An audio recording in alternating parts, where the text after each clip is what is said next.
noches, sean ustedes bienvenidos a la Casa de los Leuco, la casa de esta familia de periodistas integrada por el señor Diego y por Alfredo, quien les habla. Hoy es un día muy particular desde el punto de vista periodístico, enseguidita nomás, en donde me paro habitualmente para decir en dónde estoy, mirando la política argentina en mi columna editorial. Voy a hablar del pantano en el que se encuentra Cristina Fernández de Kirchner. Está en un pantano judicial con el barro hasta las rodillas, pero también tenemos la gran posibilidad, ustedes saben que nos gusta muchísimo invitar a familias de políticos que vengan a hablar de política aquí, y están los Negri. Mario Negri, diputado nacional, es el titular del interbloque de Cambiemos, y está Juan Negri, que es concejal por Córdoba, radicales de raza los dos, y vamos a hablar de varios temas, arrancando por aquel discurso a esta altura memorable e histórico que hizo Mario Negri en la Cámara de Diputados, refutándole a la gente de la Cámpora y al kirchnerismo muchas cosas que tienen que ver con los derechos humanos. Y esta noche también vamos a hablar sobre la denuncia del fiscal Alberto Nisman. A 2 años de su muerte se reabrió la Cámara de Casación, dijo que había que investigar a Cristina Fernández de Kirchner por encubrimiento. Vamos a contar por qué la denuncia de Nisman es la obsesión de Cristina, y además vamos a relatar el paso a paso de la impunidad. Por supuesto que si hablamos de la causa Nisman, no podía faltar Waldo Wolf. Él es diputado nacional, pero además fue vicepresidente de la DAIA y uno de los principales impulsores de que se reabriera la causa, de que se investigara a los encubridores del encubrimiento. Por ejemplo, el juez Daniel Rafecas. Enseguida vamos a hablar con Waldo Wolf. Muy bien, y además, por supuesto, tenemos a un hombre muy prestigioso. Siempre lo consultamos por los temas educativos, pero también es economista de profesión y sabe mucho del tema, por supuesto, diplomado y condecorado cada vez que se refirió al tema. Estamos hablando de Alieto Guadani. Queremos hablar con él, queremos consultarle sobre la economía de Nicolás Dujovne, la economía que se viene en la Argentina en el 2017. Yo le decía el pantano de Cristina Fernández de Kirchner. Permítame que tome un mensaje de Twitter de la propia expresidenta de la Nación y lo de vuelta, jugando un poco con las palabras, y pregunta una encuesta que hacen los Leuco. ¿Quién está atrapada sin salida en un verdadero pantano judicial con el barro hasta las rodillas? Opción A, Cristina. Opción B, Elizabeth. Opción C, Fernández. Y opción D, de Kirchner. En realidad, este presunto humor lo utilizó Cristina Fernández de Kirchner para victimizarse una vez más. En un momento dijo, usando este mecanismo de las preguntas y las distintas opciones, ¿quién mató al joven Jesús? Lo dijo en plena fiesta, entre la Navidad y el Año Nuevo. Y luego, cuando empezaban a explotar una tras otra las causas en las que la están investigando, dijo, en cualquier momento me acusan de la muerte de Kennedy. En realidad, creo que la expresidenta argentina nos trata de tontos, por lo menos a una gran mayoría de los argentinos. Nos quiere hacer creer que es una perseguida política. Nos quiere hacer creer que va a ser una presa política si finalmente, como vaticinó Margarita Stolbizer, Gerardo Morales va a la cárcel a acompañar a Lázaro Báez, su histórico socio, cómplice, amigo, testaferro, llámele como usted quiera. Pero vale la pena por eso separar la paja del trigo para que no haya ningún tipo de confusión. En realidad, la persecución que está sufriendo Cristina Fernández de Kirchner es una persecución legal. Es la propia justicia, la justicia y la persecución penal por los delitos de corrupción más graves de la historia democrática argentina. Cristina y su marido fallecido cometieron los delitos de corrupción más graves de la historia argentina, y ahora voy a tratar de argumentarle y decirle por qué. Fíjense que no es Jorge Lanata ni Todo Noticias, sino el Observatorio de Corrupción de la Corte Suprema de Justicia, la que ha dicho que la expresidenta tiene 2 procesamientos y 20 causas ante los tribunales federales. 20 causas ante los tribunales federales. La verdad que a esta altura está muy claro que ella no está perseguida por sus ideas y por su mirada ideológica de la vida. Está perseguida absolutamente por todo esto que yo les estoy diciendo desde el punto de vista penal. Para que no queden dudas, Para no equivocarme, que no me quede en el tintero ninguna, he armado esta placa para que todo el mundo sepa, incluido la expresidenta, por qué es perseguida penalmente Cristina Fernández de Kirchner. Administración infiel, asociación ilícita en 2 causas, malversación de fondos, abuso de autoridad, lavado de dinero. Espere que sigue.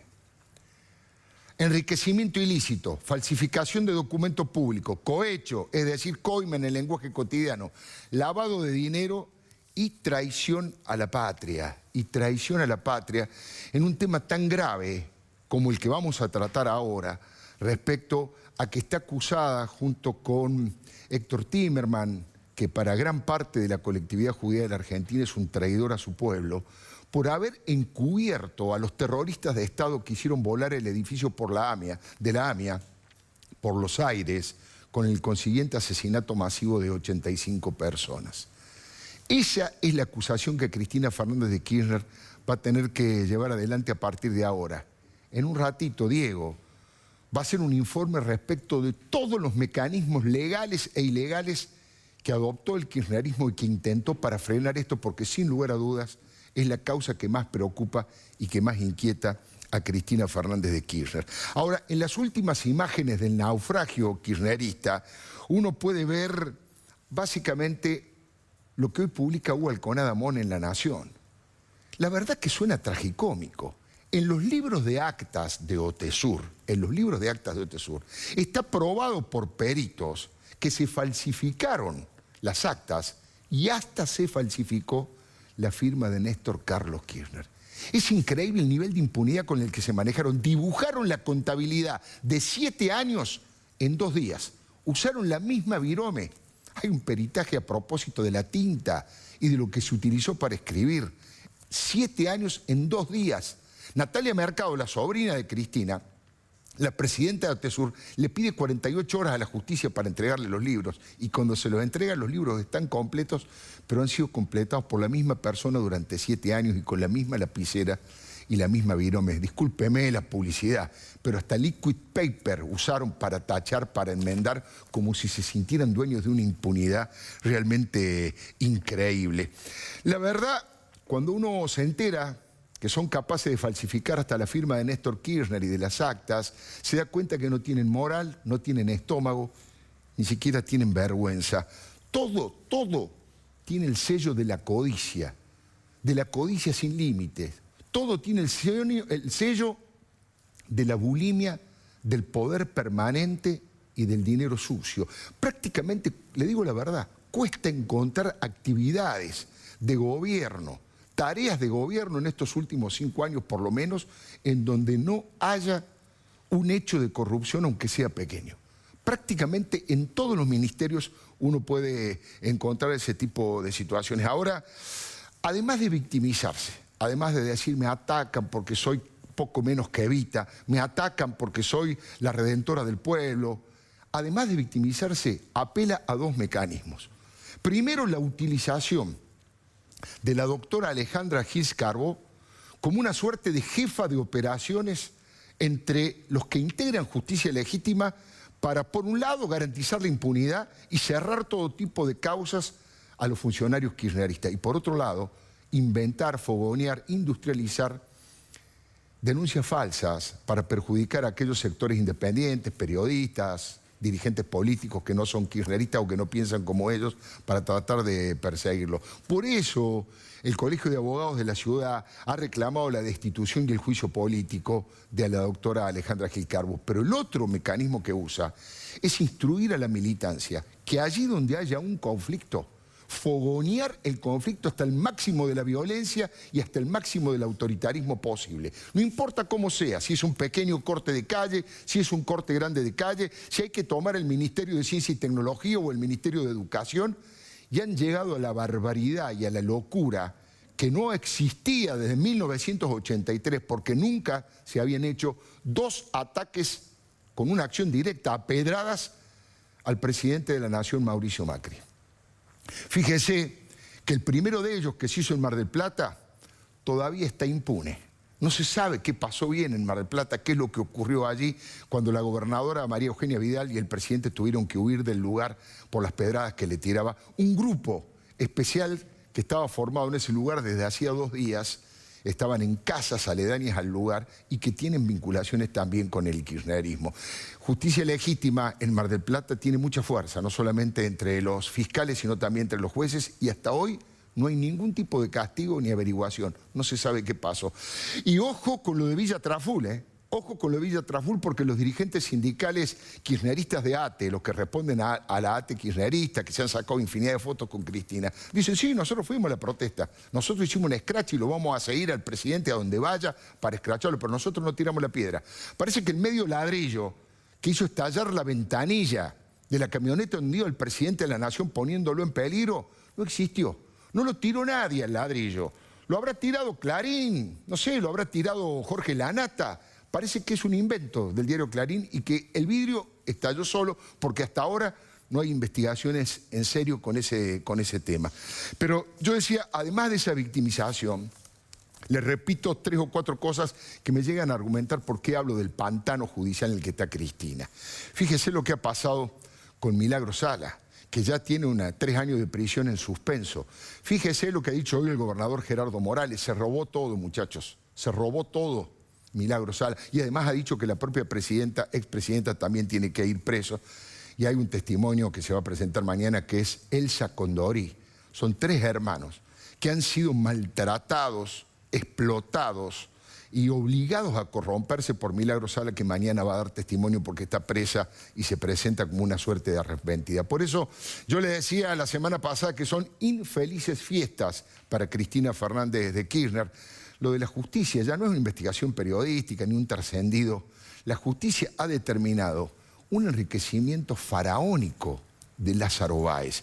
2.570 millones de pesos, 418 propiedades, casi 1 millar de vehículos, algunos de alta gama.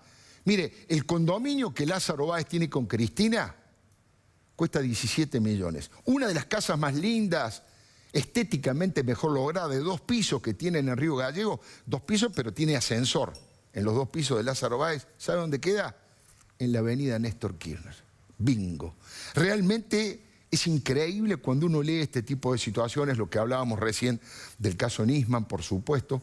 La doctora Sandra Arroyo Salgado, la ex mujer de Nisman, la jueza federal, asegura que fue asesinado el fiscal Nisman. Y Antonio Estiuso, que le gustará a usted o no, pero fue el jefe de la inteligencia durante casi 11 años de kirchnerismo, así que alguna confianza le tenían los Kirchner, sobre todo para mandar a espiar a Jorge Bergoglio, cuando era Jorge Bergoglio y no ahora que es el Papa Francisco. Ha dicho que Nisman ha sido asesinado por un grupo vinculado al gobierno anterior, y estamos hablando de proteger a terroristas de Estado. Yo digo que Cristina está en un pastano, en esas arenas movedizas que cuando uno más se mueve, más se entierra, más se hunde. Ni hablar lo de la semana anterior con el doctor Julián Ercolini procesándola a Cristina, su segundo procesamiento, y embargándola por una cifra histórica, 10.000 millones de pesos de embargo, que tiene directa relación con la magnitud del delito cometido, asociación ilícita para saquear al Estado, según el informe de Polichita y de Máiquez. Allí, además de haber 200 pruebas en el procesamiento, se dice que se pagaron sobreprecios por 1.000 millones de dólares. De corazón le confieso que lo tuve que leer 3 veces. Sobreprecios por 1.000 millones de dólares se hicieron en la obra pública. Finalmente, el doctor Ercolini fue un hombre elegido por Néstor Kirchner. Fue consagrado juez en la época de Néstor Kirchner. No era de la servilleta de Corach, era de la servilleta de Esteban Rigui. Así que no le pueden acusar de gorila, ni de antiperonista, ni de antipatriota a Julián Ercolini. Y finalmente lo que hizo Bonadío con mucho criterio. Cristina se creía muy astuta, desapoderándose en forma fraudulenta de su patrimonio, dándole 5 millones de dólares a una chica que no ha trabajado nunca y que no tiene forma de demostrar de dónde sacó esos fajos de billetes termosellados que estaban en la caja de seguridad, entre otras cosas. ¿Y qué hizo el doctor Bonadío? Bueno, básicamente intervino eso, congeló esos fondos y los está investigando profundamente con una intervención judicial que puede acceder a las cosas. La peor noticia para Cristina no solamente que está en un pantano desde el punto de vista judicial, sino que, como dijo la doctora Stolbizer, es posible que termine en la cárcel, atrapada sin salida. Le doy mi palabra. Bueno, tenemos la posibilidad de hablar con la familia Negri, con Mario. Los Negri. Los Negri. Mario y los Leucos. Y los Leucos, y los Negri. Tenemos que hacer un truco. Mucho cordobés en la mesa. Mucho cordobés. Está difícil la situación. No sé, vos sos porteño. Yo soy porteño, por eso digo. Ustedes tres me dan un poco de miedo. Yo cordobés por adopción, Alfredo cordobés. Claro, cordobés por adopción, pues sos entrerriano. Claro, Bueno, nosotros dos cordobeses. Los dos somos los dos únicos cordobeses. Dos cordobeses verdaderos y dos falsos. Mira, vamos a charlar un poquito de la política. ¿Por qué te dedicaste a la política, Mario? ¿Por qué él sigue tus pasos y se llama Juan Hipólito? ¿Qué significa llamarse Juan Hipólito? La relación con Alfonsín. Pero hay algo que marcó los últimos tiempos políticos del propio Mario Negri, de un sector importante del radicalismo, que fue, vamos a pasar un fragmento, la parte más caliente de ese discurso en donde se dirigía a los kirchneristas de esta manera. Pero acá no hay dueños de los derechos humanos. ¿Qué se cree que son? Los que votaron la amnistía con Luder vienen a hablar de derechos humanos. ¿De quiénes son ustedes campeones? ¿Quién tiene la vara más alta en la historia? Ustedes. Ustedes con Milani. Me voy a callar. No me voy a callar. No me voy a callar. ¿Saben por qué? No me voy a callar. Porque lo tengo acá. Yo soy preso de Isabel Perón y de Telledín cuando gobernaban ustedes. Cuando tiraron a una generación entera con ilusiones y vienen a hablar. Hemos hecho un esfuerzo en la historia, pero ustedes no son dueños de la historia. Firmaron el memorándum con Irán para quebrar el pacto más importante de la historia que tenía la Argentina. Bien, diputado. Pido disculpas, presidente. Ojalá pudiera borrar esto, pero la verdad es que un día tiene que terminar la historia de los que quieran ser dueños de la historia. Nada más, presidente. Gracias, señor diputado. Es realmente impresionante, tanto que Juan Hipólito te has emocionado, lo habrás visto varias veces y sin embargo te has emocionado, Juan. Por eso hago política. Claro. Por su forma. Ese es Mario Negri. Es el que se controla y es más prolijo, pero es mi viejo. Ese es pasión, sinceridad absoluta, honestidad, lealtad. Recto en sus convicciones, en sus valores. Y bueno, y yo he sido uno de los argentinos que también ese día se le erizó la piel cuando escuchó ese discurso y se puso, creo que, en la piel de muchos argentinos que, bueno, que tal vez por no animarse o no tener el espacio para decirlo, dijo lo que muchos sentimos. Y nos sentimos representados. Yo se lo dije, lo hablamos en familia, claro. Lo hablamos tranquilos, hoy tomando unos mates. Veníamos para acá y le dije, vos dijiste algo que todos esperamos escuchar y creo que mostraste también que el radicalismo está más vivo que nunca en el pensamiento, en la idea, en cómo se formó, en cómo nos formamos. Imagínense, mi cuna era roja y blanca, así que por supuesto que emociona de saber, bueno, esa es la madera con la que uno se crió y estoy muy orgulloso, por supuesto. Imagínense el pecho inflado y bueno, es un pilar, es una línea que le va marcando, una flecha insignia que uno lo va marcando para qué lado tiene que ir. Por eso uno construye con tranquilidad absoluta. ¿Y a vos, Mario, qué te pasa cuando lo ves y cuando ves lo que genera el tuyo Yo también, cierro, ¿no? todos los debates en la Cámara, tengo muchos años y soy muy estructurado y estudio y por la responsabilidad que tengo, la verdad que siempre tengo pasión y convicción. La verdad, todos dicen eso es un discurso. Se convirtió en un discurso, pero fue una reacción con las tripas que yo tuve. Y cuando dije lo tengo acá, no quise involucrar a todos los dirigentes peronistas o no, que han luchado. Yo hay gente que respeto mucho, inclusive personalmente, no debo ser injusto. Pero lo que tengo acá es lo que pasó en los últimos 12 años. Y tengo bronca también conmigo mismo y con mis amigos en el radicalismo. Porque los que más me gritaban, Yo quería censurar la represión de la policía de Jujuy, iba a dar un apoyo, claro, pero no te dejaban hablar, y en realidad una generación joven a la que le vendieron un relato, claro, y en el tema de derechos humanos lo banalizaron. El día que Néstor Kirchner bajó el cuadro de Videla y que después le hablaba escondida a pedirle disculpa a Alfonsín, ese día yo escribí un artículo en un matutino de acá que decía el día que el presidente se sintió Adán, que el mundo comenzaba cuando él llegaba. Y en materia de derechos humanos... Claro, porque Kirchner había dicho que nunca se había hecho exactamente, tanto por lo... Y en materia de derechos humanos, como la historia de los pueblos son un proceso que se construye, no comienza cuando uno llega, y eso algún día tiene que saldarlo en la Argentina. Nosotros hemos perdido más elecciones que las que hemos ganado en el radicalismo, y hemos cometido errores, pero en este tema tienen que tener cuidado. En este tema quizás el pecado nuestro fue todos estos años por no querer hablar del pasado, no salir a la cancha a pelearle mano a mano los derechos humanos, porque en realidad no iba a ser una disputa de fútbol. Lo banalizaron, le metieron negocios al medio, lo sacaron del altar sagrado donde estaba.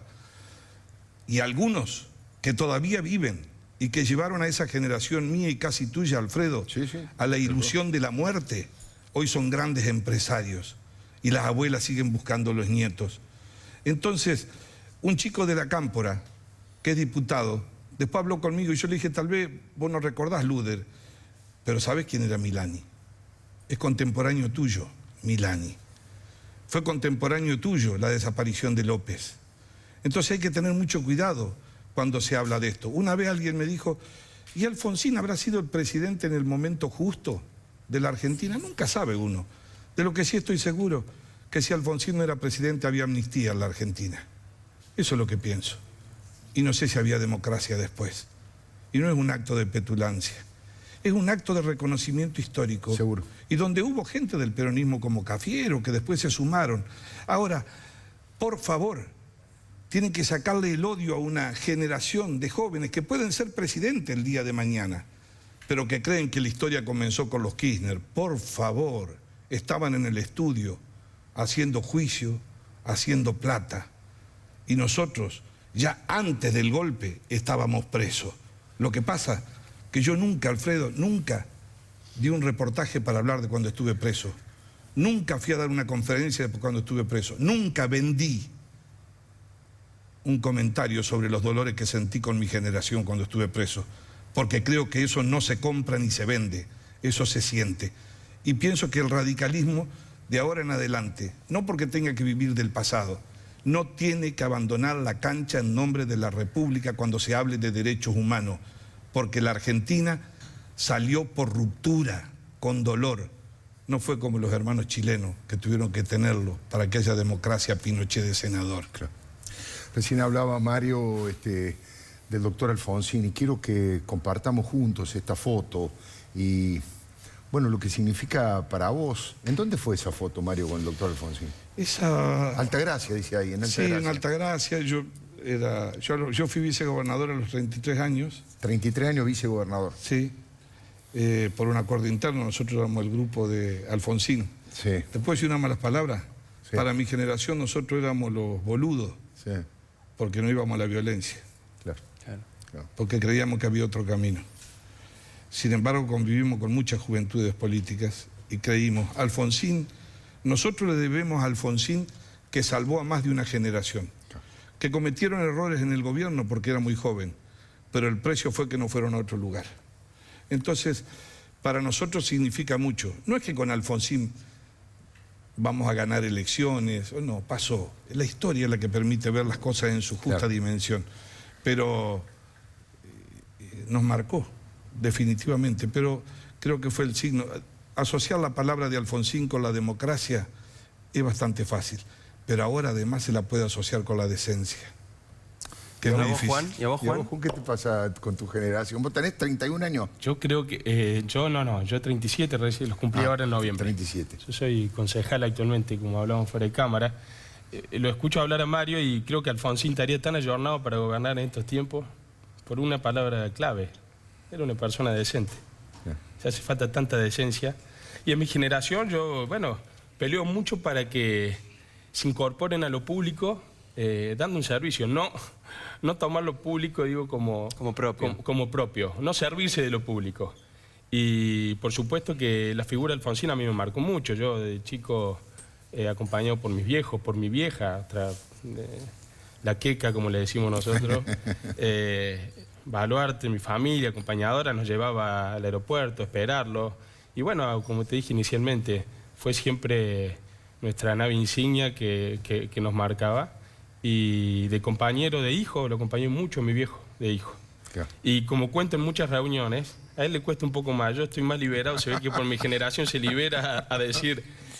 porque en varias discusiones dije dos cosas. Una suena medio fuerte, pero dije, no me voy a permitir no tenerlo algún día mi viejo para decirle lo que siento primero, ni para hacer lo que es mi pasión, que es la política. Claro. Yo a él lo describo como, me dice, profesión de Mario Negri, no es abogado, es político. Claro. Y me preguntaba a mí, Juan, vos, yo soy político, porque le dedicamos las 24 horas, mucho más él. Claro. Y yo he aprendido eso. Después voy construyendo mi propio camino, lógicamente. Él enseñó, él siempre me dice, cuando charlamos previo a los asados en casa, me dice, bueno, tenés una idea de lo que significa caminar con la mochila vacía. Claro. Nosotros vivimos siempre en el mismo lugar. Nos conocen todos en Córdoba. Cometemos errores como cualquier familia. Pero caminar con la mochila vacía, de haber respetado valores, de haber tenido principios, de compartir siempre tus amigos, de saber que cuando uno se confunde se puede pedir perdón. Bueno, para mí eso significa la política. Y siempre de frente a la gente. No hay que mentirle. La gente y los vecinos de mi ciudad son muy inteligentes. Y bueno, y ahí vamos construyendo el camino siempre con la historia propia. Mire Changuito cómo habla. No, pues, te quisiera decir una cosa de la actualidad, porque muchos me tuitean a mí. Cuando uno te insulta, yo miro el perfil. Claro. Y te aseguro que de 90 le pego en el ojo. Ya tenemos experiencia nosotros. Tiene la cara a la frente, es así. Hay intolerancia en el mensaje. Pero me dice, si Alfonsín estuviera ahora lo sacaría patadas a usted o no. Mira, el radicalismo, por supuesto que no pudo llenar ese vacío. Pero te voy a decir una cosa, yo estoy seguro, y esto no es una petulancia, si el radicalismo no estuviese en Cambiemos, no se hubiese evitado que el populismo siga a la Argentina y que vuelva a haber justicia independiente y una transición hacia la república y la corrupción desaparezca y volvamos al mundo. Alguno puede decir es una contribución estúpida la que hicieron, porque ustedes no tienen el presidente, ustedes no gobiernan, como nos dicen, ustedes son... Miren, nosotros nunca fuimos comentaristas, nos equivocamos, pero siempre actuamos. Y a veces saltamos sin red. Y nosotros fuimos a Cambiemos desde la diversidad. Yo ni pensaba que íbamos a estar con Macri, claro. Tienen que me diga la verdad. Lo que decidimos fue evitar lo que iba a seguir en la Argentina. Ahora ese pensamiento lo tienen que tener todos. Cuando uno busca gobernabilidad, tiene que saber también en Cambiemos que no es un problema de cantidad de cargos, sino que es un problema de compartir una idea para evitar que vuelva a la Argentina que nosotros dejamos atrás.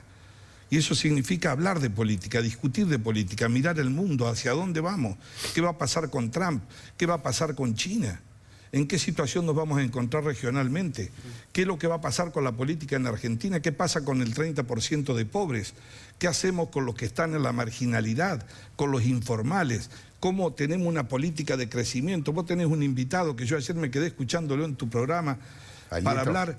No, porque la Argentina de la década fue la Argentina del desperdicio. Cuando nosotros vemos que crecíamos al 8% y dio los índices de educación que dio de la Argentina, es para alarmarse. No tenemos de qué sacar pecho, tenemos que pedir disculpas. Entonces, pienso, y con esto quiero terminarte diciendo que el 2016 el gobierno trepó el Himalaya en bicicleta. Era muy difícil. Acertó mucho y también tuvo errores no forzados. Le pegó la mitad de la red, innecesariamente en algunos. Fundamentalmente en tarifas que sabíamos que se venía y en algunas otras cosas a las que yo me opuse como presidente del interbloque. Pero creo que a partir del 2017 no hay perdón, hay que acertar, porque la gobernabilidad se afirma sobre 3 principios. Que la gente te acompañe a gobernar, que comprenda el esfuerzo y la dimensión de la crisis. Segundo lugar, tu gobernabilidad no la da solo la oposición, la da afirmando la idea con los que te juntaste. Si no, en vez de juntarte, te has amontonado. Entonces, tuvimos un año muy bueno en el 2016. A la minoría la convertimos en mayoría. Se aprobaron 100 leyes. El gobierno estableció sus prioridades y ninguna ley salió sin modificaciones. Terminó la escribanía que dejó Cristina, que faltó que le festejen el cumpleaños con una ley, nada más. Y 1000 organizaciones y ciudadanos y funcionarios pasaron por el Congreso. El 2017 va a ser distinto. Viene la pelea política, la lucha política. Pero si somos capaces de poner alguna política de Estado en los 3 ejes centrales que tenemos frente a la pobreza, frente a la inflación y una política de crecimiento a donde podamos tener un desarrollo sustentable durante el 2017, creo que la Argentina se puede encaminar no para pensar quién va a ser el próximo presidente, sino para pensar que tengamos un país que incluya mucho más. Nosotros no peleamos en Cambiemos porque nos den más o nos den menos. Nosotros somos más que todo la gobernabilidad en el Parlamento. El radicalismo ha puesto su responsabilidad histórica para que haya una transición ordenada que vuelva a la República con transparencia, con crecimiento y sin pobreza. Recién cuando lo escuchaba hablar a Juan, bueno, pensaba mucho también en lo que solemos conversar nosotros con mi viejo, y en estos últimos 12 años la verdad es que dedicarse al periodismo independiente, dedicarse a la política también, bueno, ustedes, siendo opositores al kirchnerismo, fue difícil y tuvo costo personal, ¿sí? Estos últimos años tuvieron muchos costos personales. ¿Vos cómo viviste eso, Juan, digamos, con respecto a tu viejo? ¿Qué costos personales en algún momento, como decía recién, lo insultaban en las redes sociales o lo agarraban? ¿Qué te pasaba a vos con eso? Es que, sí, por supuesto, me pasa y coincido con tu visión. Me pasó de chico. Yo estoy acostumbrado, tengo el cuero curtido un poco porque, como les contaba, lo acompaño desde muy chico, Mario. Primero como hijo y ahora ya como correligionario. Como correligionario y militante. Y lo estoy disfrutando ahora, estoy recuperando el tiempo que no lo tuve de chico en esta etapa, lo cual lo disfruto muchísimo. Podemos ver la foto número 6, de paso, seguir hablando. Diría un psicoanalista que te dedicaste a la política para estar con tu viejo, digamos, para estar más tiempo con tu viejo. Es lo que dicen de él también. Farmacéutico no lo sé. Y vos estás contento porque como somos celeste y te dieron una satisfacción en una oportunidad. Impresionante, Bueno, impresionante los piratas. Esa foto Mirá refleja... esa foto. Mario Negri, Juan y el nieto. ¿Cómo se llama el nieto? Ese es mi hijo. Cristóbal. Sí, ese es mi hijo Cristóbal. Tiene Y el 4... otro nieto es Benicio y vive en Brasilia. Benicio. Alfredo, y digo, esa foto representa cómo yo siento la política, de compañerismo, de, bueno, muchos amigos que nos acompañan en Córdoba, lógicamente, en esta tarea militante de caminar los barrios de la ciudad. Y por supuesto que este año pudimos compartirlo en más oportunidades, hicimos muchas reuniones en la ciudad de Córdoba, donde Mario me acompañó en esos desafíos. Y creo que eso también es lo que nos queda a nosotros en la vida, más allá de los resultados. Yo a mi viejo lo acompañé. Mira, la satisfacción más grande que tengo, tanto a mi familia, tengo 3 hermanas mujeres, pero a Mario es haberlo acompañado más en las malas que en las buenas. Porque en las buenas los ves poco, andas poco. Y mi cena y mis almuerzos no eran con mi viejo. ¿Pero en qué momento la pasaste mal? Estos 12 años fueron muy duros. Hubo en muchos grupos de amigos donde dejamos de hablar de política. La famosa grieta yo la sentí en mi grupo de amigos, tal vez no tanto del colegio. Yo fui siempre al mismo colegio, la Dante Alighieri en Córdoba. Fui de jardín hasta la secundaria. Ahí tengo un grupo donde nos conocemos y tratamos de respetarnos mutuamente. Pero después en muchos grupos siempre aparece alguien que diga, no toquemos este tema, no hablemos de política. Porque fue tan viral la pasión con respecto a la opinión y estaba todo tan sectorizado con respecto a lo que había que decir y hacer, que creo que también hubo un cambio de época. Mientras Mario recién hablaba de la oposición del radicalismo, yo siempre me remonto a la convención de Gualeguaychú. Yo fui como militante, he sido militante de la Juventud Radical, he hecho toda la carrera. Todos los caminos, me ha tocado perder, he caminado en el barrio, y mi generación siempre, en el caso de Córdoba, siempre estuvimos en el barro, porque no conocimos lo que era estar en el poder. Entonces, uno cuando se cree en el barro, bueno, creo que aprende mejor y después aprender de eso para después no cometer los mismos errores. Pero esa convención, se lo juro por mi hijo, que sentí que marcaba un momento histórico, porque después se terminó dando por la discusión, no nos perdimos un minuto, fueron horas y horas de debate, y debatí con muchos amigos radicales. Los radicales debatimos en serio, no es verso, no es chamullo, debatimos en serio. Profundamente. Y creo que ese día que salimos, nos hablamos con Mario, los dos cansados. Digo, viejo, creo que sentía casi cosquilleo, ¿viste? Cuando te gusta la primera novia, bueno, así. y eso lo trasladó. Entonces, trasladado tu pregunta, yo trasladé también a mis amigos. Pero sí hubo una grieta, hay mucha violencia. A la violencia, como siempre decimos, yo no le respondo con violencia. Trato de poner la cara. Y en mi trabajo como concejal, pongo la cara. Así es en crítica, pongo la cara. Me queda muy poco tiempo, Sí. pero por eso les pido síntesis los dos, casi nada, pero no quiero dejar pasar este momento de las malas, este momento tal vez el peor momento en la vida de Mario. Eso que ustedes ven ahí es un helicóptero caído. ¿Por qué no contás muy brevemente qué pasó ese día, Mario? Nunca hablé sobre eso.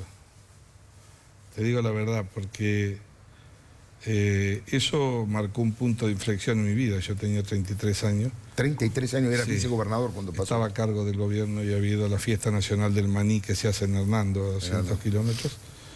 Y cuando despegamos, caímos de 130 metros, voló 40 metros más. Se salvó un amigo que ahora falleció, que vos conocías mucho, periodista Jorge Neder, A Jorgito Neder. que lo arrojó a la puerta del avión. Se mataron los dos pilotos, mi secretario y yo tuve 39 fracturas. Y eso lo he llevado en mi vida encima. Y en realidad siempre que me preguntan solamente digo una cosa. Después que pasó eso, son muchos años, ¿no? Dos cosas. Una vinculada al poder. Yo era vicegobernador y andaba de bastón y estaba enyesado y todos me decían que yo estaba perfecto. Sí. Después perdí la interna contra el gobernador y me fui a la calle y me decían, tenés que hacerte verso, un tipo joven, mirá cómo está. Eso para tomar dimensión de lo que es estar abajo y estar arriba. El llano y el poder. Y la ¿no? segunda es que frente a las mismas cosas de la vida, la vi distinto. ¿Sabe por qué? Porque nadie es imprescindible. Claro. Ni aunque tenga plata, ni aunque se robe la plata del país, ni aunque se sienta dueño del poder. Un abrazo grande, ¿eh? Muchísimas gracias por estar aquí en la Casa Muchas de la gracias, Educación. siempre gracias a Un ustedes, gustazo un gusto recibir haber estado con ustedes. a los negri. Bueno, Lo que único que hoy nos vamos temprano, así que no se puede tomar mate. no se puede tomar Fernet. No se puede tomar Fernet. Enseguidita nomás, ya están allí, por supuesto, Waldo Wolf. Vamos a hablar del tema Nisman. Está Alejandro Fargosi también. Está Alejandro Fargosi, ex integrante del Consejo de la Magistratura. Diego va a hacer un informe sobre el tema de la reapertura de la causa de Nisman y la forma en que trataron de buscar impunidad. Y por supuesto, vamos a ver todos los anuncios económicos que ha hecho Nicolás Dujovne. ¿Hacia dónde va la economía? En la mirada de un verdadero experto como es Alito Guadani. Ya venimos.